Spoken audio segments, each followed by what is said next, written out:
আমরা প্রতিকার যে পেলাম না, এতে আমরা না, এতে দেশবাসীর তাদের রায়ের প্রতিফলন হলো না, মূল্যায়ন হলো না। আমরা বিরোধী দলে বসে এই অবমূল্যায়ন আমরা মেনে নিতে পারি না। এই জন্য তার প্রতিবাদে আমরা ওয়াকআউট করছি। নিশ্চয়ই সংসদীয় রীতি অনুযায়ী আপনারা ওয়াকআউট করতে পারেন, ফিল ফ্রি।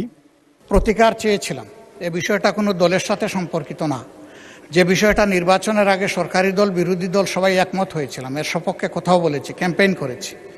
আমরা প্রতিকার যে পেলাম না, এতে আমরা না, এতে দেশবাসীর তাদের রায়ের প্রতিফলন হলো না, মূল্যায়ন হলো না।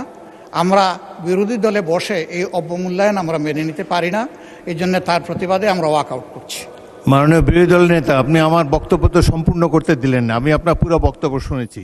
আপনার ওয়াকআউট করা আপনাদের অধিকার, কিন্তু আমি বলতে চাই যে আজকে একটু পরে আরেকটি মুলতবি প্রস্তাব বিবেচিত হবে। সেখানে আমার মনে হয় যে আপনি আপনাদের প্রশ্নের উত্তর পেয়ে যাবেন এবং সেখানে মন খুলে আপনারা আরও কথা বলতে পারবেন। সুতরাং আমার অনুরোধ হলো আপনারা ওটা শোনেন, তারপরে যদি ওয়াকআউট করতে পারেন প্লিজ ফিল ফ্রি। তবে প্রস্তাবটির ভাগ্য কী নির্ধারণ হয় সেটি আপনি দেখার জন্য একটু অপেক্ষা করে দেখতে পারেন। বিরোধী দলের নেতাকে মাইক দেন। হ্যাঁ, ওই নোটিশটাও আমাদের নজরে আগে কিছুটা এসেছে এবং আমরা মনে করি যে মূল নোটিশকে চাপা দেওয়ার জন্য ওই নোটিশটা সামনে আনা হয়েছে। এই জন্য দুইটার প্রতিবাদেই আমরা এই সংসদ থেকে আপাতত মাননীয় বিরোধী দলের নেতা, ধন্যবাদ। মাননীয় নোটিশই তো উত্থাপন হয়নি, আপনি কি করে বুঝলেন কোনটা চাপা দেওয়ার জন্য এটা করা হচ্ছে?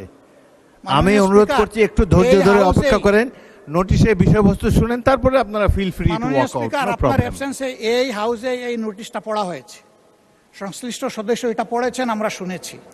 এই জন্য আমরা বুঝে শুনেই বলছি যে এই দুই কারণেই আমরা এখন ওয়াকআউট করছি। আপনাকে ধন্যবাদ। নিশ্চয়ই সংসদীয় রীতি অনুযায়ী আপনারা ওয়াকআউট করতে পারেন, ফিল ফ্রি। ধন্যবাদ।